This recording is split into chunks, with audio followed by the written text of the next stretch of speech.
Well, it's time again. Another unboxing. Picked this up today. It's from a Swedish shop. Some goodies here that I thought that I needed for various reasons, and I shall go through them one by one. They're all Blu-rays, no DVDs. I really just buy DVDs in the event that something is not available on Blu-ray, I suppose. But yeah.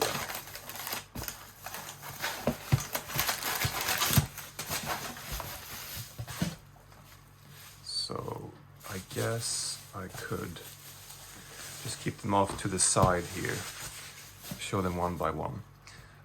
So the first one here is a film by Murnau, F.W. Murnau, called Taboo, a story of the South Seas. So this is the last film that Murnau made before he tragically died.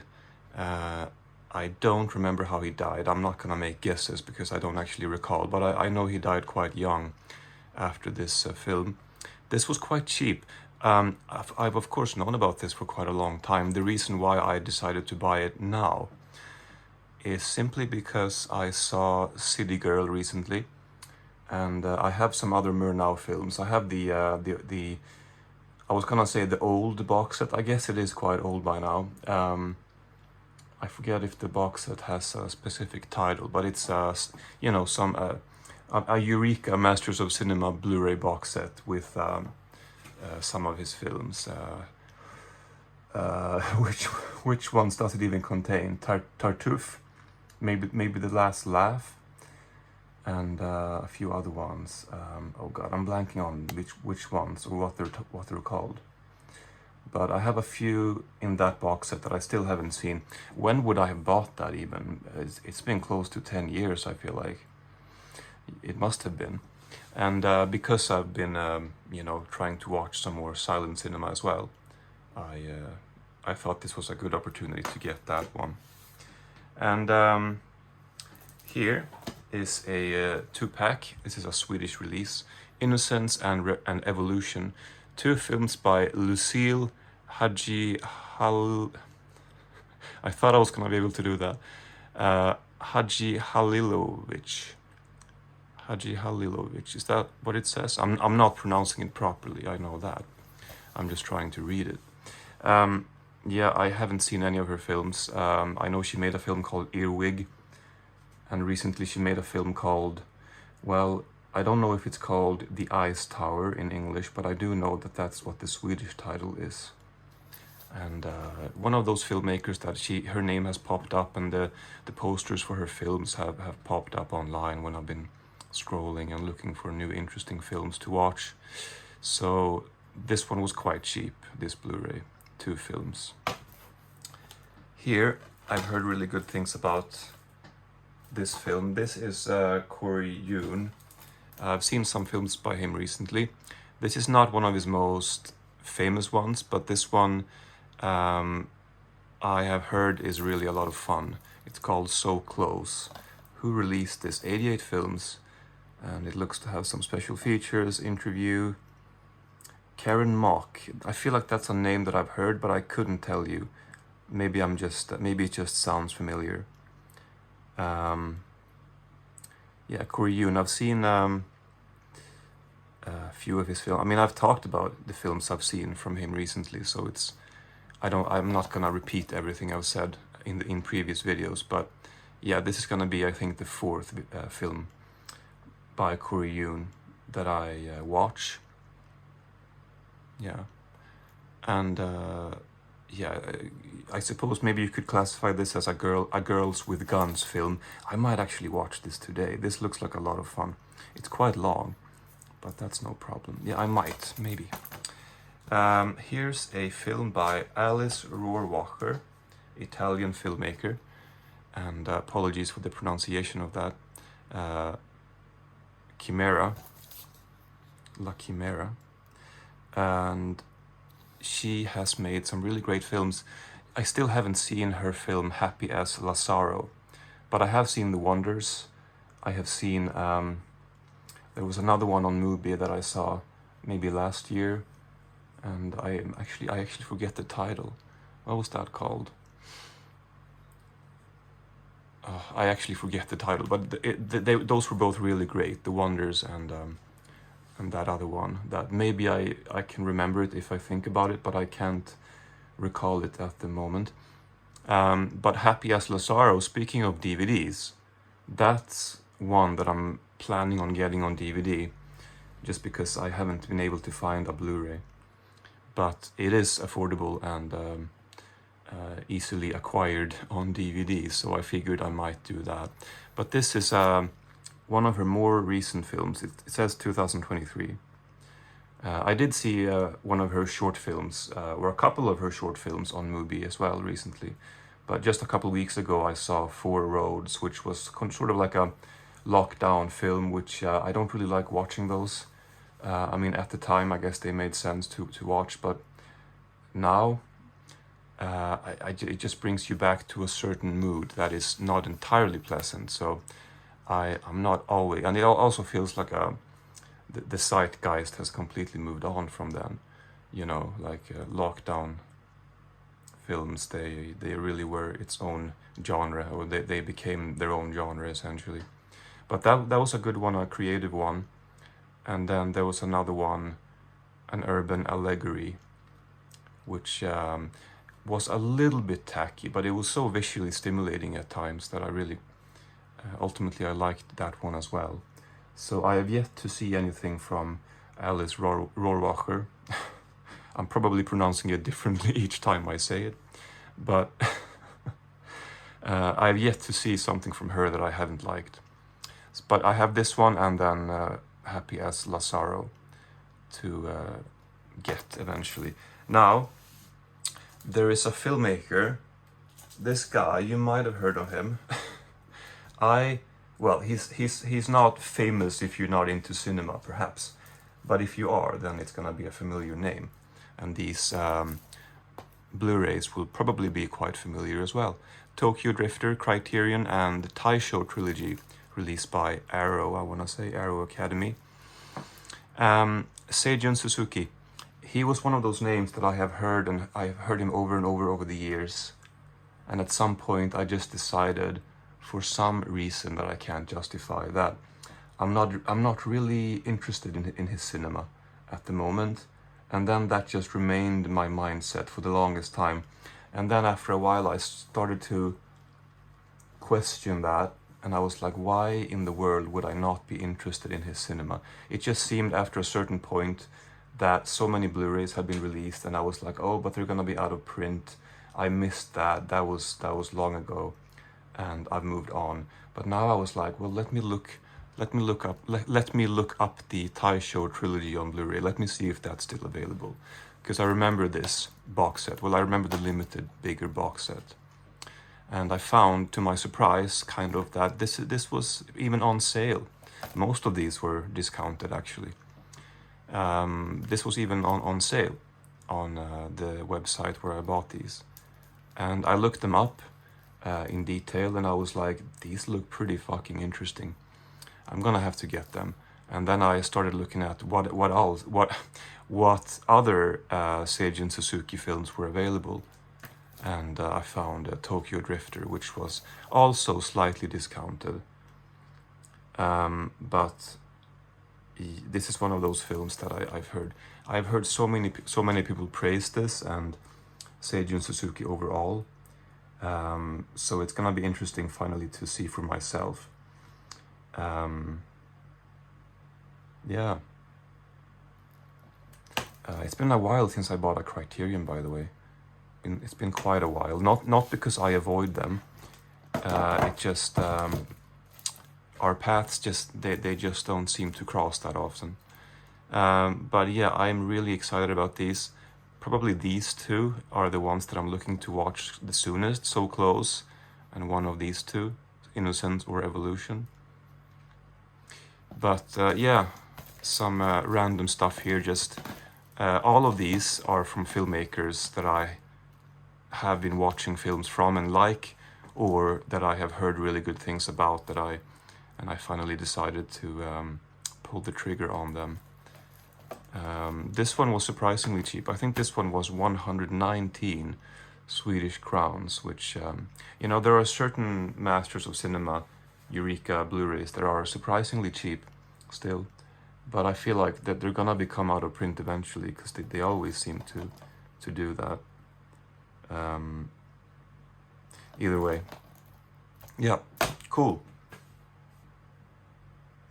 Let's see, yeah, I have another package on the way, so I'm gonna wait a couple weeks. It's from iMusic, and the expected delivery date is not until, it's said, between 16 and 19 of June, and today is the 8th of June, so it might take a couple more weeks until I get that package.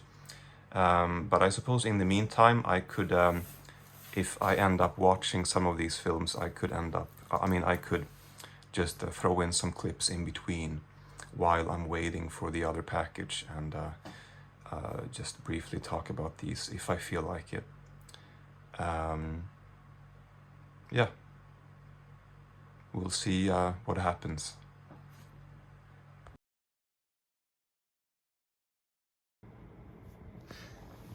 Well, I am sitting here in my little cocoon, or my dungeon, and when I film like this with the it looks so, with the light, it looks so dusty. I have an air purifier. I mean, this place really does get quite dusty, especially with my fan blowing dust my way. But anyway, I have been going through this one so far, Innocence and Evolution. I just thought that I would briefly share some thoughts. So today is very late Saturday, middle of the night, leading into Sunday. And this Blu-ray here, Innocence and Evolution, 2 films by Lucille Halilovic. I'm trying to learn the name, it's difficult. What's weird about this Blu-ray is that it says Innocence and Evolution, 2 films by this person. Then when you put the disc in, I'm just currently rewatching Nectar, which is one of the bonus shorts which I failed to discover in my unboxing. But when you put the disc in, it just says Evolution, which is kind of strange because it's presented as the main feature, and then Innocence is presented here as one of the bonus films, along with these other 2 bonus films listed here, which I didn't even notice. I didn't even realize that they were included. So after I did the unboxing, I was like, oh damn, I didn't even notice that. I was too busy trying to think of what to say. I didn't notice that there were additional films. But yeah, that's quite strange. So my cousin was over here anyway a couple days ago on Thursday, and we were gonna watch a film, and we decided to watch Innocence. She picked, I have all these Blu-rays, DVDs stacked here, and I just said kind of like, well, you just, or I don't know, I don't think I told her, but she ended up choosing a few that she wanted to see. And then I chose this one out of the bunch that she had placed out, and I was like, oh, let's watch one of these. And we did, and I thought that we were watching, I don't know how I failed to realize this until after we pressed play, but I thought we were gonna watch Innocence, but we ended up watching Evolution instead. I always want to watch films in their chronological order if I can. I mean, the bonus short here is from 1996, but I wanted to watch Innocence first and then Evolution. But we accidentally played Evolution, and then when we had watched like 5-10 minutes of the film, I was like, this doesn't add up. This is not the right film. But we just ended up watching Evolution anyway, which was a really interesting work. My cousin was a bit frustrated by the story. I wasn't frustrated, I was confused, and we discussed the level to which one can take unclear and abstract ideas and wanting to make sense of them. And I suggested to her that, well, you don't have to make sense of every symbol and every metaphor. You can just feel the film, and that's what I thought that I did with it. I mean, I definitely felt like I understood it on an emotional level without necessarily being able to, in any academic or intellectual way, convey why. But she was sort of frustrated by it, which you can kind of see. It's a much more divisive film than Innocence ended up being, which I watched the day after, which was Friday, which was yesterday. Both films deal with they're sort of metaphorical coming of age stories. They're quite tricky to explain because people might have different experiences and different interpretations. To me, Innocence was a bit more straightforward than Evolution was, but they both touch on similar themes. They almost highlight kind of intended artificiality in order to try and explore some kind of inherent trauma that might be inherent to childhood, even if you have no identified, unspoken, isolated moment of trauma. It's pretty traumatic to grow up and to be pushed further and further into the big, open, scary world. I mean, you can't really hide yourself in, a cocoon. I mean, you can once in a while, but you have to kind of get out there in the world, and it can be a bit of a frightening experience. I feel like that was part of what the films tried to explore, a small part, but they're quite complex and quite dense with symbolism. At least Evolution is. Evolution was very kind of monochrome and uniform in its style, whereas Innocence made 11 years earlier, so they're a bit different visually when you look at them. But Innocence felt more open in a sense in terms of the space, which is kind of ironic because very early on when I watched it, it felt like, it almost reminded me of the video game Inside, the indie game by Play Dead Studios, I think they're called. If you've played the game Inside, I don't even think that's a spoiler because I had that feeling so early on. So it's almost like they're in a video game world and you're not meant to go out of bounds, as it were. It's like when you play an open world video game, you might not be a gamer if you listen to this, but if you are, you might be able to relate to the feeling of playing an open world video game. And it can feel a bit jarring and a bit uncanny valley-like when you enter like the point of at which the developers have not intended you, that they haven't programmed that area for you to trespass or walk into. So it can kind of feel a bit uncanny, and Innocence almost feels a little bit like that. I really like them both. There's a lot to say about them. And then La Bouche de Jean-Pierre, I think bouche, I did not know this before. It means mouth. So Jean-Pierre's mouth, which is a bit of an abstract title, but it is on topic. The film does touch on those things. Well, it's difficult to explain if you haven't seen it, but it's not a completely obvious title. But I saw that today, and I saw Nectar today as well. That's the one that I just watched, which I had on. Those two were also really quite good. I think Nectar was the least interesting one, but it's completely without dialogue, drawing some pretty obvious parallels to Bees and their worlds. Some of it was a bit on the nose, but I did like it. I don't know if I can pick a favorite. Maybe Evolution, just because it had some gorgeous underwater cinematography, and it had some music towards the end and some really effective emotions. I was really into it towards the end, but it is very abstract, and I don't think you absolutely have to understand it. But yeah, so it took me a couple days or 3 sittings, I guess, to watch these. I really like them. So I'm not intending on doing a clip like this for each one of these Blu-rays, but I thought I would add this in here. Oh, and I really have to buy Earwig and The Ice Tower now. They are both available on Blu-ray as well. There is a big box set from Severin with everything and additional extras that these Blu-rays that I'm gonna, this one and the other ones that I'm planning on getting does not include. but the Severin box set is region A, so I can't get it, but that's fine. Yeah, no, this was a great experience, really good experience. I expected this. I had been interested in her films for maybe a couple of years, and I'm gonna continue exploring her work probably very soon, whenever I can justify another purchase.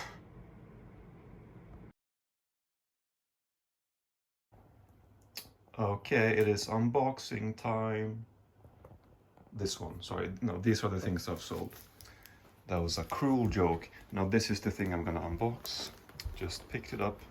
All right, so this is not the package that I was referring to earlier. This is a bonus unboxing, very well packaged by these private seller. I haven't purchased many DVDs or things in general from this auction website, on which I also sell. I mostly sell on there. I don't really buy that often, but I did buy a couple of used DVDs from this one guy who had a couple of titles that I wanted, and they were very affordable. So I think I paid 40 Swedish crowns each, so that's just a few dollars. And yes, we're still waiting for the other order, but it has been shipped, so maybe, well, it's Wednesday today, so maybe tomorrow or Friday it's gonna arrive. Maybe Friday, probably not before Friday, potentially not even until after Friday, but anyway. So the first one is Tim's Vermeer. I don't know exactly what this is about. It's directed by Teller from Penn and Teller, or is it a film from both of them? You know, it says directed by Teller, but it also says a Penn and Teller film, produced by Penn Gillette as well. Oh, and he looks to be in it. No, that's not him. Never mind.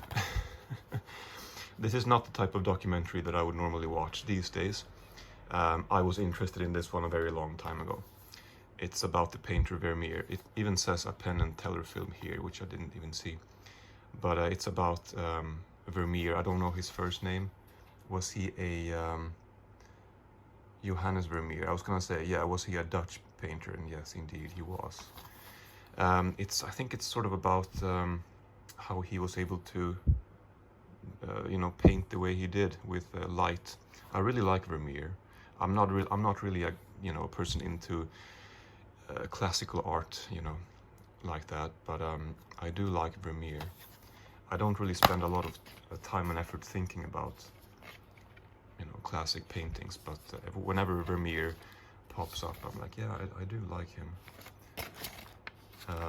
It looks like there's a newspaper clip, or maybe this is part of the DVD release, or it almost seems as if somebody has cut this out of something, or printed this out and just put it in the case. I'm not really sure if this belongs to the DVD. It doesn't really look like it. It's quite unusual if it does, but I guess I can keep it here. Yeah, so this is a film I wanted to see many years ago. I don't really know how long it would have been. I'm thinking somewhere between 5 and 10, in that range.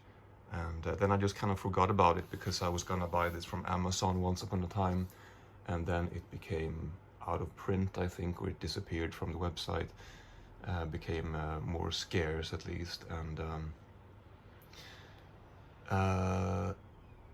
and then I stopped ordering from Amazon, and I couldn't really find this one, but I did have a search of it on this website. You can, save a bunch of searches, keywords, and then when somebody lists something in a particular category with these keywords in the title, you get an email. And so I finally got an email. I mean, I get a bunch of these emails every day, but there's only so many that I end up being interested in, because many of the emails, or the listings in the emails, they're not really what I'm looking for. But sometimes the right title pops up, and this one did, and yeah, he didn't really want much for this one at all. I haven't Googled it since then, so I don't know exactly what it, or well, I haven't eBayed it, so I don't really know what it sells for on there. But I had a look at his store, and I found that he had another DVD that I wanted, so I figured I'll just, oh, this is a slim case DVD. This next one. Yeah, well, that's fine. I just didn't notice that. But he had another one that I wanted, so I thought I could save some on shipping. So this is a Frederick Wiseman film, National Gallery. I have recently watched a lot of Frederick Wiseman films. I did unbox a few months ago, maybe, or several weeks ago at least, the Frederick Wiseman BFI Blu-ray set, which contained 5 of his films: High School, Hospital, Juvenile Court, Welfare, and Tittycut Follies, all of which were really great. I think Welfare was the greatest one in the set. And then I've also seen a bunch of other films from him on Mubi recently, like Aspen and Law and Order, Model, and The Store most recently. And then I saw Belfast, Maine online on one of these kind of Russian, I think it was OK.ru or VK or something like that. They often have titles that nobody else that you can't find anywhere else, and I really wanted to see Belfast, Maine, which I think might be even greater than Welfare. I think that's the best film I've seen from Frederick Wiseman so far. And then a few years ago I saw La Danse and Monrovia, Indiana, and Ex Libris, so I've seen quite a few of his films now. And yeah, this same person had a National Gallery for sale as well. I can see that it's a little bit dented. Well, it's a bit damaged up here. This one is quite long. It's 3 hours long. In the beginning of his career, he didn't really make incredibly long films, but after a while, it seemed like after a decade of his career of making documentaries, he naturally found that they should be longer, I guess. So most of his films after that were really quite long, at least the ones that I've seen. But he made so many films. I mean, he died recently at 96 this year.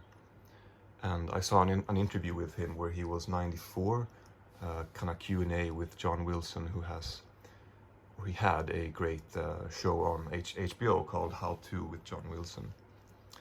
And it was a bit of an awkward Q&A, or kind of like a interview on stage, but Wiseman was so fucking sharp still at 94, almost 95. And I thought he was gonna be around a few more years, but sadly he passed away this year. But 96 is a good age, I suppose, and his career was just staggering. I can't really, I don't want to spend too much time talking about this now, because I didn't intend on including this clip. This was just kind of a bonus thing. But there's a lot to say about Frederick Wiseman. I think there must be at least a couple dozen films left that I haven't seen, maybe even 3 dozen, maybe not quite that many, but he was so productive well, he put out a lot of work in his almost 60 years of documentary filmmaking. Yeah, so it's going to be one of those filmmakers that I continue to explore for many years into the future, I'm sure, because there's so many films that even if I watched them at a quick rate, it would take me at least this whole year to watch them, I feel like. And that's assuming that they're all available. But I don't really necessarily like watching a filmmaker's filmography in that speed. I mean, I do like to leave some room in between, and to kind of have it like a project for the next several years. I've had a similar thing with Chantal Akerman, for example. Recently been trying to complete her filmography, which is a 5-year process in the making or whatever. But I'm getting close to finishing her filmography now. But that has nothing to do with this. Yeah, that's That's the bonus clip, I guess, for the video. And now the next clip will likely be the unboxing that I mentioned. I feel like this video is gonna turn out to be potentially a little bit too long, but that's the way. That's the way. I can't think of an expression. That's the way the cookie crumbles. I don't even know if that's accurate. Fy fan vad dåligt.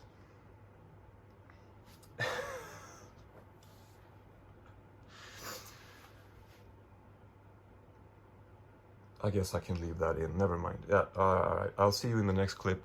Potentially another review if I do end up watching another one of the films I unboxed earlier.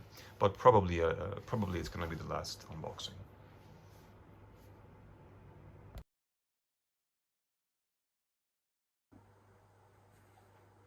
Okay, June 22nd. Welcome back. Well, thanks for being here still, I should say. To me, it's like welcome back because I haven't filmed anything in several days. But anyway, it's Monday. I'm a little bit fatigued because it's quite warm outside. Hence the Sprite Zero Sugar, which beats. No, it doesn't beat. It beats spicy food. Beats spicy food is what I would have thought, but no, beat spicy food. I guess it's a demand. Well, anyway, yeah, no, it's quite warm. It's Monday. I have run a few errands, and I need some Sprite Zero. And I wanted 7-Up Zero yesterday, but they didn't have it because the people have caught on that it's the best zero sugar. Anyway, I have 3 packages here, as you can see, and it might be a bit cruel of me because I'm only gonna open one. So the thing that I described that was still on the way, it's this one here. This one is gonna have to be saved for a different video, and I gotta be honest, I don't know, I don't think I'm gonna continue with this style the way I've been doing for the last couple videos, including this one. They're kind of fun to do, but I feel like I'm burying a lot of nice titles in a video that may or may not be attention grabbing.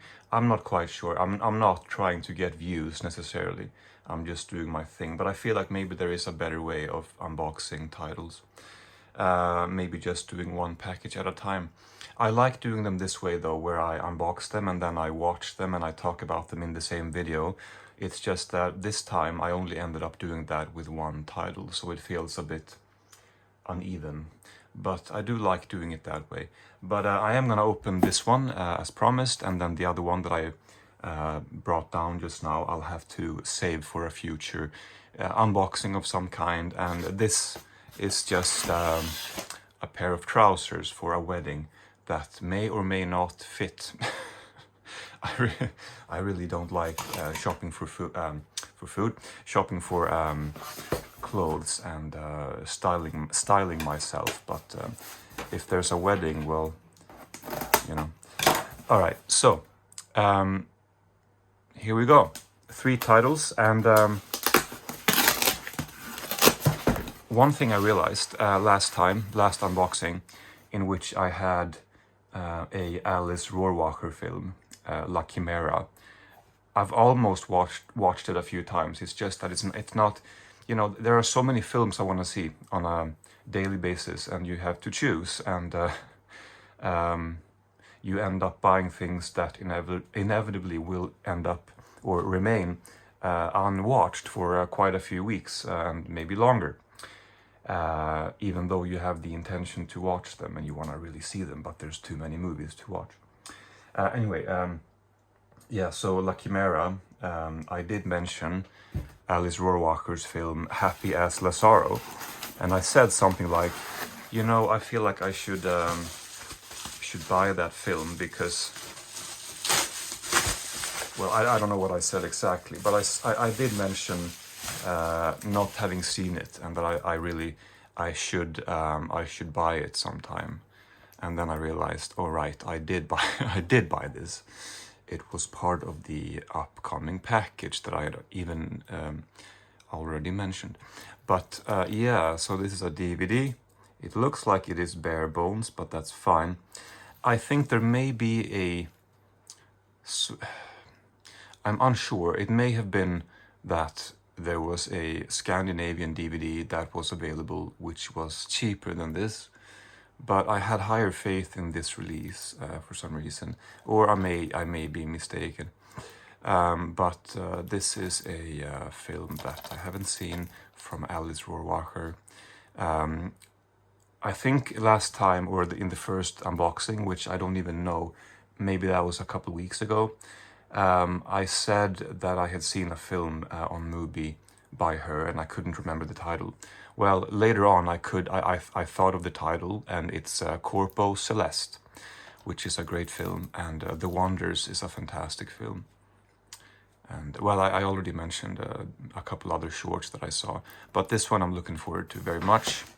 And here we have two box sets, and oh, this one I'm gonna have to open. They're both from, no, one of them is from 88 Films, the other one from Third Window, and this one is a little bit broken, unfortunately, inside, or hopefully it's just a loose disc, although that doesn't sound very good either. But this is Gyra's Guts Trilogy. I'm just gonna go ahead and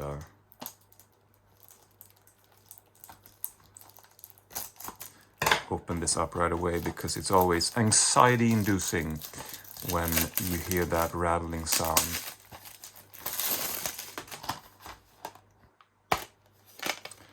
So let us see if it's just a loose disc or if it's broken. Well, the disc is unscratched. It's unharmed, but it was indeed loose. But the case is not broken, so we're good. Yeah. So this one, yeah, I recognize the artwork, the release cover artwork, as being a release that I sort of looked at. I scrolled past it whenever it came out, and I was like, well, that looks interesting. It looks violent, but I don't know if that's something I want to see. I mean, it probably is, but do I want to buy this now over other things? Not really. But then something happened. I watched a film called Gusu, The Thing Forsaken by God, which is available on YouTube, obviously in quite poor quality. But you could argue that's part of the charm with some of these old splatter direct-to-video movies. But Gusu,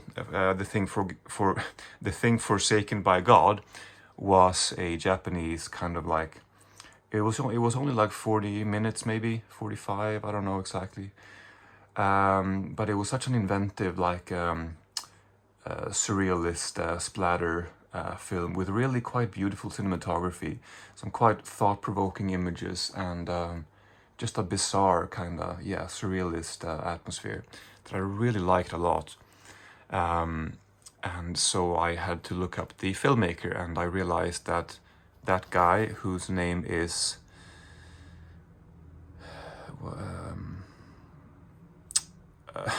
Kazuo Komisu.